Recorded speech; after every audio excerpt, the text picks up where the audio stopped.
Brilliance Audio presents the unabridged recording of The Comfort of Secrets by Christine Nolfi, performed by Carly Robbins.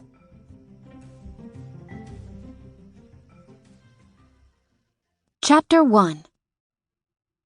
The poster wagged before her nose. Sage advice. Time to discover nature's medicine right in your spice rack. Speechless, Cat Mendoza shrank back in her chair. These are merely rough ideas. Behind thick eyeglasses, the elderly Penelope Riddle beamed. She shook the homemade poster. Your new ad agency should design the posters to hang around the Wayfair. The urge to duck beneath the desk proved tempting. At 8:30 in the morning, Cat didn't relish dealing with a group of excitable women. She'd arrived to find several of the Sweet Lake Sirens lurking outside her office like merry vultures. You're proposing a talk on the medicinal properties of herbs?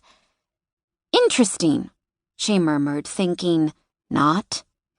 We have oodles of great ideas. You do? The Sirens will host different talks each season for the Wayfair's guests. We'll fill out your whole event calendar. A sensation of doom sidled toward Cat. Ideas from the Sirens spelled disaster. The activities under her current consideration ran along the lines of wine tastings for couples, or family boating excursions on Sweet Lake, a stroll through the forest with a local naturalist, or an afternoon cooking class with a Wayfair chef. An event calendar hijacked by the town's most eccentric women would hurt the inn's marketing efforts before they began. 3 of the Sirens hemmed in her desk. Politely, she asked them, You're proposing these talks year-round? Nix the idea before the presentation ended, and they'd never leave. The diminutive Tilda Lyons stepped forward. We have more than enough ideas. Want to hear my favorite? Do I have a choice? Evidently not, since the perky realtor held up her poster. Another homemade job, this one done with purple magic marker and orange glitter.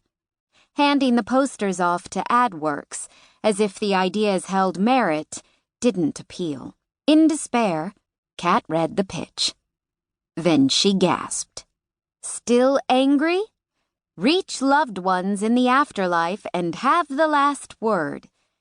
Tilda gave the poster a shake. Don't you love it? It's spooky. The sensation of doom threatened to swallow Cat whole. You'd feel differently if you were peeved at someone who'd crossed over. The Siren turned to her comrades, adding, I have a friend in Columbus who found out her husband was a cheater after he kicked. Talk about unfinished business. The disclosure rounded Penelope's eyes. Your poor friend. How many women? 9 on speed dial. One was an exotic dancer. She doesn't act with a snake and red tassels. I checked out her website. Tilda shook her head with disgust, sending her cinnamon-colored locks swishing across her cheeks. How's any wife supposed to compete with a python? She can't, Penelope cried. Which is why my friend deserves the last word. Frankly, she deserves a sit-down with St. Peter. Tilda's eyes flashed. Her cheating husband has earned a ticket to hell. Tilda's previously hidden dark side gave Cat pause. Let's put a hold on your idea, she said carefully, mostly because lots of families booking rooms have young children.